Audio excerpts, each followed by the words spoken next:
It's time for a cup of coffee with Will and Chris at Slumberland Furniture.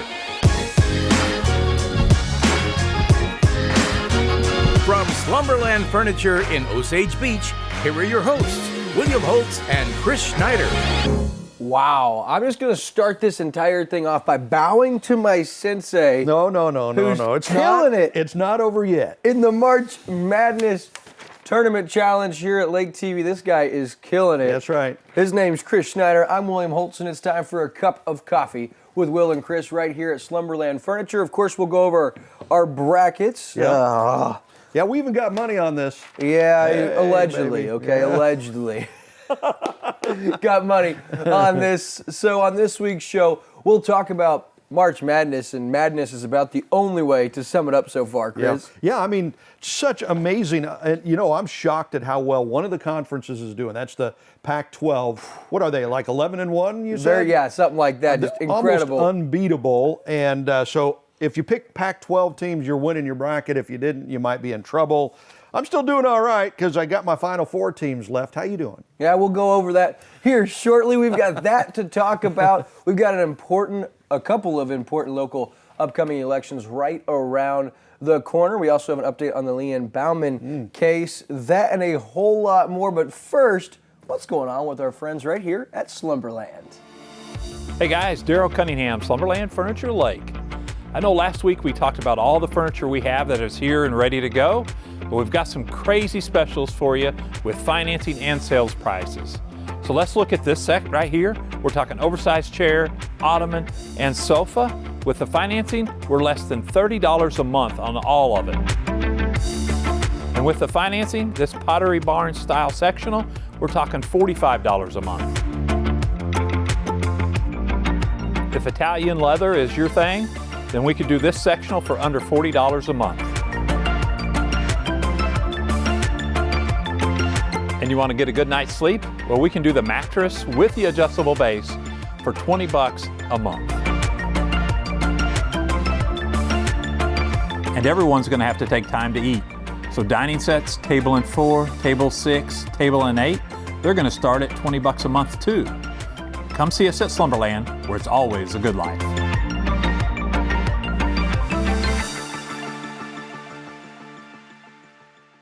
So make sure you come and see Daryl and the crew here at Slumberland Furniture. I just saw on Facebook, and as you heard him talking about, a couple of truckloads of furniture on the floor, ready to walk out the door, and that's unheard of right now. Yeah, I guess with the the COVID situation and all that stuff, there were backups in deliveries, so they got it all at once. So apparently they got plenty of furniture for you, but it is flying out of here too. Right, so, I can see people walking out with it. Oh, that's Ricky over there. Yeah. Ricky, he's stealing a couch. Somebody call the police. All right, so first we're going to go into local headlines, and earlier this week or last week, depending on when you're seeing this, was the first hearing on the Leanne Bauman case, just to see if there was enough evidence for it to go to trial. She's the real estate person charged with hiring somebody to kill her mother-in-law. Yeah, murder for hire. Yeah. And so earlier this week, or again last week, depending on when you're watching this, they just had to find out if there's enough evidence for this to go to a jury case or go to trial, and it was proven that it did. Now, the interesting thing that I saw in the story was the audio recording that was turned over to the police by the witness, if you will.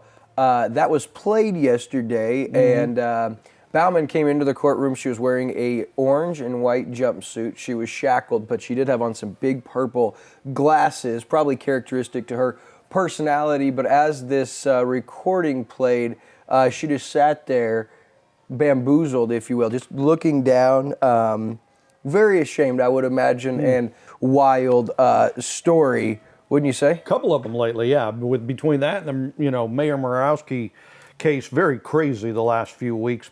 Between the two wildest headlines in recent memory here at the lake. Now listen to this right out of LakeExpo.com's update from Love those people. Last week. Next on the stand was the witness that Bauman had allegedly asked to find a hitman for her. At the hearing, the witness was addressed by her initials CK, of course, to preserve her identity. Now, CK said she spent the day with Bauman, including helping her pick up used furniture and going to Walmart to purchase items for Mayor Jerry Morawski, who is friends with Bauman. So wild enough, you saw his name in a couple of the first news stories on this, and now in the trial, the person that Bauman allegedly had asked to find this person to kill her ex-mother-in-law knew that she had went to Walmart to buy items for Mayor Morawski. So, I mean, this weird continues to get weirder. Well, and she called Mayor Morawski when the state police were there interviewing her the first time over all this. She tried to call her lawyer, didn't get an answer. And then she did call the mayor and got an answer. So yeah, there's some weird stuff going on. Yeah, right there. We'll keep you posted on that. Now, in positive, local headline: a cool event going to take place this weekend. If not, it took place over the weekend, and you can see that recap video on Lake TV's Facebook page. But the annual Bridge and Dam Half Marathon. And 5K at the lake, and that's on Bagnell Dam, and that is so cool. Chris, have you got an opportunity to see that event? I have not, just from our classic Lake TV videos, because we cover it every year, and it's so cool. It looks different every year, but it's beautiful every year. Great cause, because this, I think, helps out the FCA, right? Yeah, it's a big fundraiser for the FCA. And wonderful people involved. Great run if you're a runner. You know, if you're a fat old man like me, you probably just want to watch it on Lake TV, you know. But some of these people, I mean, what a beautiful course to run. And you have your options, you know, you can do shorter ones or longer ones. And so it's just fantastic. And what a place to do it. Yeah, know? I mean, you're going to get both. The dam, you run across the dam, you run across the toll bridge, and for those that are taking the entire half marathon route over the 5K or the short one, you actually run that, right? No. Oh, no. Because you used to run like 10 miles a day. Well, not quite 10 miles a day, but I used to be a runner. Chris loves to fabricate everything. I wonder where you get that. I always have something else to spice up when I do your intro for the Sing Your Heart Out every weekend. I think I added this week the New York Times best-selling author, and we're going to always spice it up a little bit. Pope, you know, he was one time a pope, you know, president of the United States. So, no, I never was running 10 miles a day. But the cool thing is with that course, you'll actually get to go inside Portachima and that community and see some of that. So that's a pretty cool one. And our next local headline, Chris, this is one that you were excited about. Apparently, bald eagle numbers are on the rise, and not just here at Lake of the Ozarks, but across the entire state of Missouri. So for you eagle enthusiasts, probably enjoyed Eagle Days a couple weeks ago, but once endangered and still considered endangered, it's a good thing to see bald eagle numbers on the rise. You know, aren't birds, especially like eagles and owls, so cool? Don't you just love watching them? I love watching those, you know, like come down, pick up a fish and all that stuff. But yeah, I mean, back in the 70s, DDT, I don't know if you remember DDT, but it was a pesticide, and it was affecting the eagle population because it would affect the eggs. Yeah. So they couldn't, have, chicks and all that stuff. So they were having big problems. Lake of the Ozarks always got chicks, right? Hey, but no, the eagles were having trouble picking up chicks. So that was back in the 70s. They were on the edge of extinction, but they got that turned around, apparently got rid of the DDT, and the Department of Conservation telling us now that the numbers are on a rise throughout the last 10 years. Now roughly 1,000 bald eagles that live in Missouri year-round, and during the winter that number almost doubles. So the numbers are really going up. Have you seen eagles at the lake this year? Not this year. Outside Eagle Days, of course. Yeah. See, and we do live on the water, and we actually have seen eagles. The first year we've seen eagles in our cove. Oh, nice. So, yeah, that is nice. And so hopefully they'll keep growing and going up. And still problems, apparently, a lot of threats, illegal shooting. Don't do that. Lead poisoning, habitat lost, power line electrocution, collision with vehicles is apparently, a problem, climate change, and wind turbines. So those are still problems for eagles, but the numbers are going up, so that's great news. You said eagles and owls are so exciting to look at and fascinating to you, and the only thing I could think about, I love eagles. Yeah. But you said owls, and the only vivid memory I have of owls was in grade school. We had to dissect an owl pellet. Oh, And that's the poop, right? Yeah, Oh. I mean, and what's weird is I'm not sure if it's the poop or it's something they regurgitate, or maybe owls regurgitate their poop. I'm not really sure, but we had to dissect an owl pellet. It was weird. It was strange. It was gross. Yeah. And so every time someone talks about owls, the only thing I can think about is their that. pellet. Yeah. Yeah. So I like eagles. Owls is a little different. You know, my story. favorite owl is, have you seen the Tootsie Pop commercial where the owl's seeing how many licks it takes Yeah. to get to the middle? 1, a 2, a 3. That's your alter That's ego. That's your alter ego. The owl from the Tootsie Roll Pop commercial. That's my favorite owl. I call him Owl. So, I like it. All right, so a lot of questions around lake level right now. yeah. Of course, with the ice, you see it everywhere. Docks are sitting on land. There's been wires broken, a lot of damage between lifts, docks, and things of that nature. So some people said, I get it, Ameren needs the electricity, so they have to continue to lower. Why can't Truman Dam help Lake of the Ozarks, Chris? $1 million question, right? Because I know I was asking that. A lot of people were asking that when the water level it shot down almost overnight when we had that cold snap. And so, everybody was like, well, why isn't Truman dumping water into Lake of the Ozarks? Keep that, level up. $1 million question. So, people doing some looking into it. Paul Simon, hydraulic engineer, water management section, Army Corps of Engineers, explained that it wasn't as easy as simply releasing more water into the Lake of the Ozarks. Seems pretty simple to me, right? Just release more water into the Lake of the Ozarks. But says in part because it wasn't entirely the Corps engineers' decision to make. So they're passing the buck. Right? Okay. Wasn't our fault. It's their fault. The Corps owns and operates the dam. Okay. But the Southwestern Power Administration, SWAPA, is the government entity that manages and markets the power from the electric companies, from the power stations. So the Corps of Engineers says it's their fault. They're the ones that made the call on how much we could release and not release, and stuff like that. He says, actually, the Southwestern Power Administration, they do what they see fit. It wasn't ours to release. That's the statement from the Corps of Engineers. I'm calling BS on that. That's just passing the buck, basically, because you go to the government entity and they'll say, oh, it was the Corps Engineers. Right. I mean, that's the way they play that game. So, sometimes you just have to grin and bear it. But hopefully that offers just a little of insight that it wasn't as simple. Numerous organizations and people involved in that decision. Yeah. So whereas Chris or I would have just, we'd have released some water. Yeah, and they do say Truman Dam did release water to help the levels at the Lake of the Ozarks. They went from about 706 to 704, 705. So they only dropped about a foot. They could have dropped more than that to help us out. You certainly would have thought so.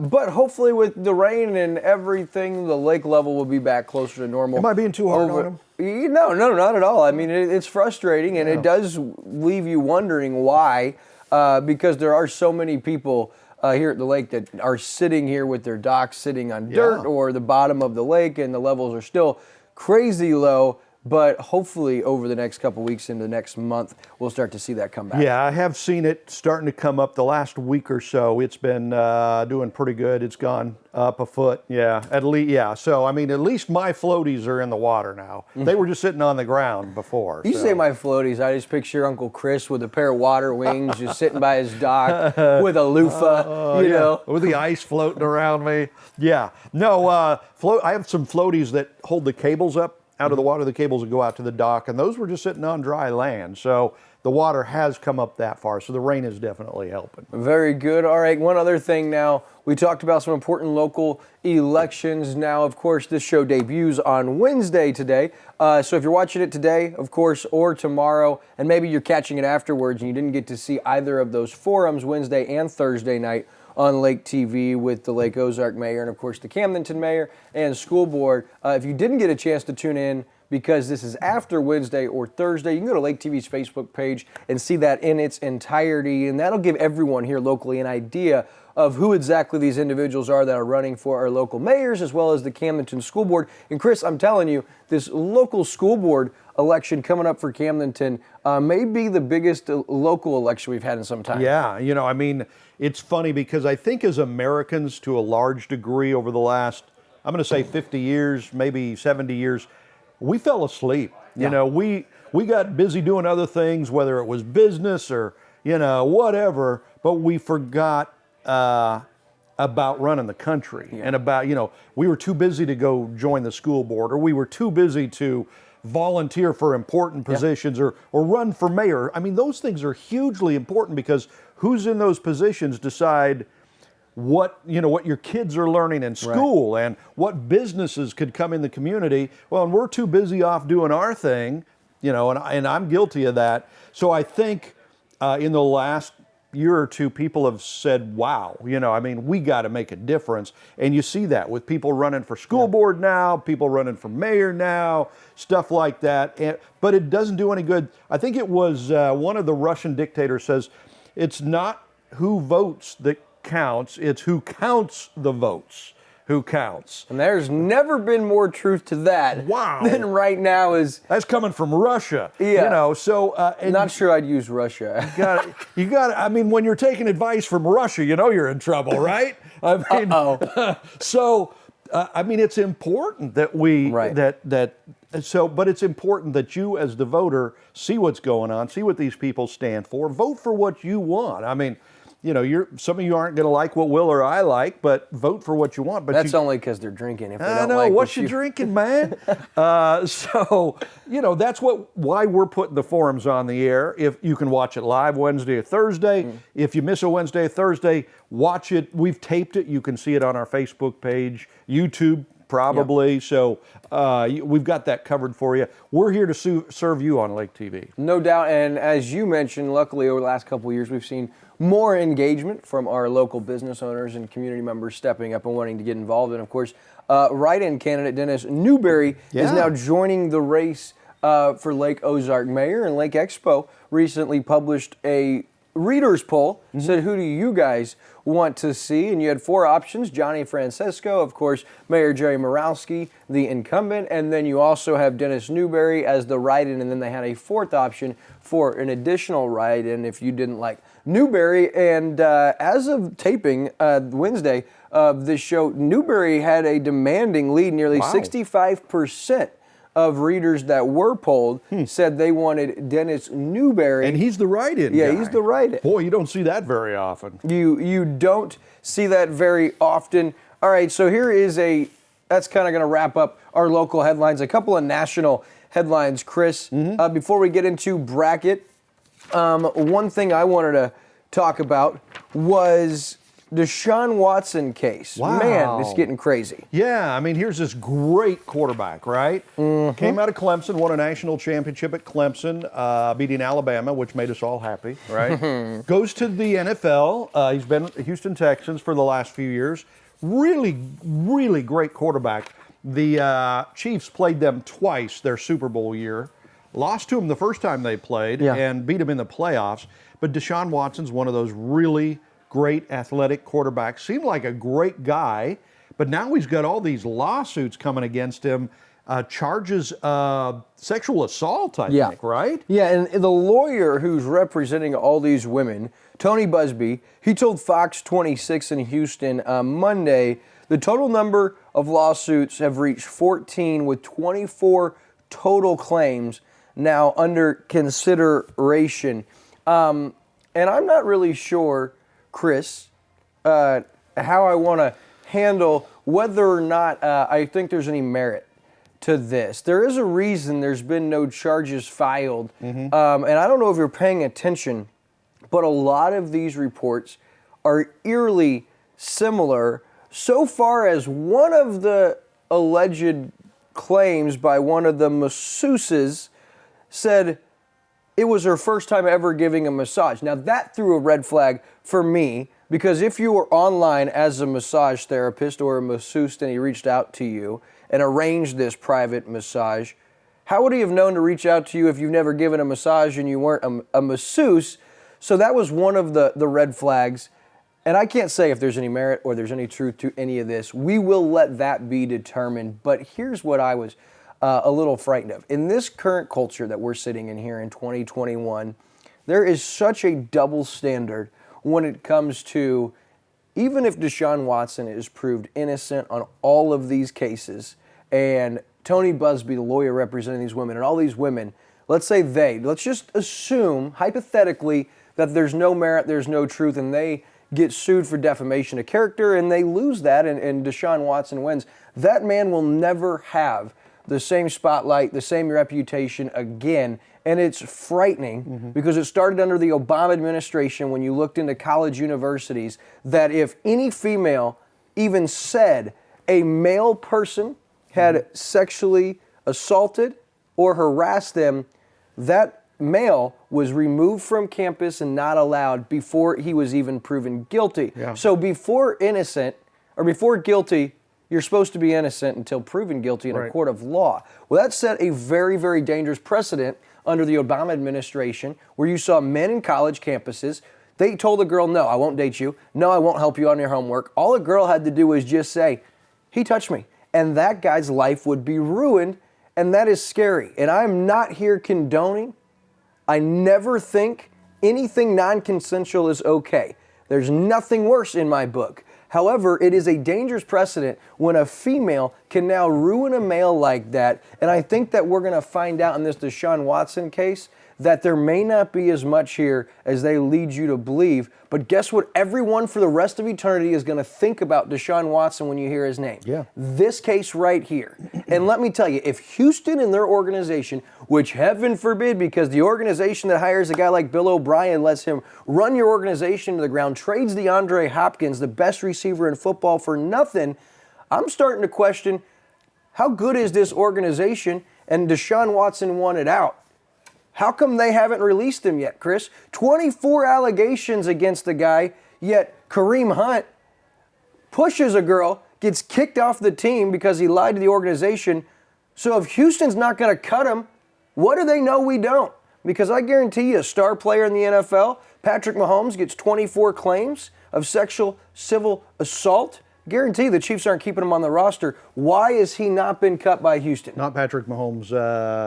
No. Deshaun Watson. No, I'm saying if Patrick Mahomes had had these 24 claims, he would not still be the quarterback of the Kansas City Chiefs. Probably not. What is Houston waiting for? Do they know something we don't know? There are so many double standards right now in America, which is just pitifully sad. A lot of it is driven by the media, and we're media, so we have a huge responsibility when it comes to these things.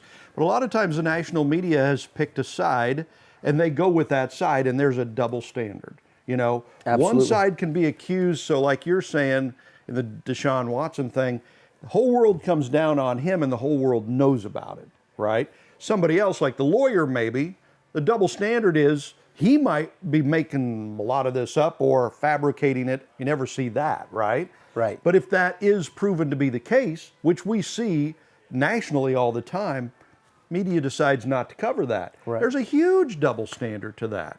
And that happens in so many areas. You remember the old, the Lady Justice, that had the scales in her hand, and they were supposed to be even. Well, it's not so much that way anymore, and that's not right in America. That Lady Justice, if you saw her today as an exact representation of what the justice system was like in America, it looked like she was trying to squeeze out one big fart because she'd be leaning so far over to one side because it's so off balance. Wow. It looked like she was trying to squeeze out a big one. All right, so we will look forward to see what ends up coming of this.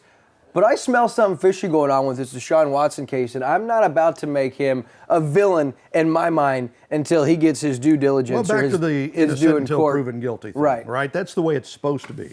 All right, I know you're getting excited for this, and we're going to wrap We're up. talking farts and stuff here, yeah, man. but listen, Chris, you finally have something to be excited about. Finally. When it comes to competition within the crew here at Lake TV. Well, you beat me so bad in the NFL picks, Well, right? man, I'll tell you what. So we're just going to go over the score. Yeah. In first place right now, as we head into the Sweet 16 this weekend. Yeah. Saturday and Sunday, we'll see the Sweet 16. And, boy, a lot of upsets But with 39 points leading the way, Uncle Chris. That's right, baby. You still got all your Final Four teams Yep. around, which is more than most of us can say. In second place, this is shocking, but he won't have a whole lot more points because all 5 of his Final Four teams are out. Kidding, he's got Michigan left, but Andrew's in second place at 36.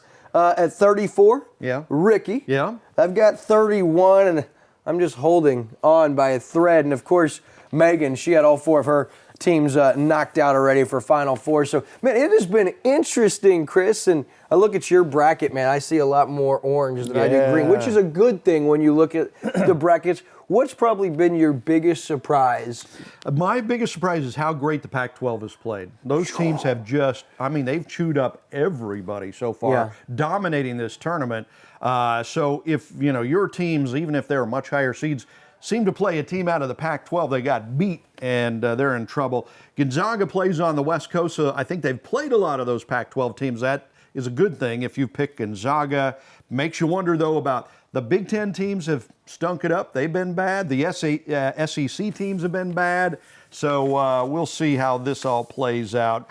Baylor still alive. They're a number 1 seed. Houston still alive. They're a number 2 seed. Alabama's a 2 seed still alive. Michigan, a 1 seed still alive. So there's still a little bit of sanity left. But that's part of the greatness of the brackets, though, right? Yeah, that's but what makes it fun. I look at some of the higher seeds. In a Sweet 16 game, 7-6 Oregon, 11 seed UCLA Bruins playing at Bama, Creighton, 5 seed, Syracuse, an 11 seed, shocking a lot of people. And I think probably the surprise of the tournament thus far is Oral Roberts, 15 seed. Yeah. They're actually going to be playing at against Arkansas, the 3 seed. Don't forget, Oral Roberts just a few years ago, they made a nice run. And besides Oral Roberts, how about the team that upset the 1 seed Fighting Illini, both inside the state of Illinois? Oregon State's going to play Loyola Chicago. Yeah. I'm telling you what, they were in the Final Four in 2018, and now they're back in the Sweet 16. That may be the team in Illinois. It's no longer the Fighting Illini in Illinois State. They've got the nun that does it all for them in Loyola. Don't be surprised if they don't make another run. But boy, what a fun time, and if I could go back and do it again, I would have the perfect bracket right now. Wouldn't we all? Yeah. Go back and know who won. Yeah. I'm going to say it. I think Uncle Chris is going to take it. Of course, we'll catch you up. And we do have money on this. I just want to remind everybody. He just keeps saying that, man. This guy must need the money in a bad way. If you're out there watching, throw this guy a lifeline. Yeah, throw me a bone, man. All right, so that's going to wrap up this week's show. Boy, we had a lot of fun on this show. Real quick, coming up on Community Spotlight, Jill Ray, the owner of Slumberland Furniture. We'll talk with her, find out about her. Also, Dr. Laura Nelson, superintendent of the Osage Schools, and Coach Gary Pinkel in a few weeks joining us on Lake TV's Community Spotlight. She'll be sure to watch that right here, Lake TV. Awesome. For Uncle Chris, the entire crew right here at Slumberland Furniture, Lake TV's Ricky Smith, Andrew Evans, Megan Albers, I'm William Holtz. Have an incredible week. Enjoy the rest of March Madness. We'll see you then.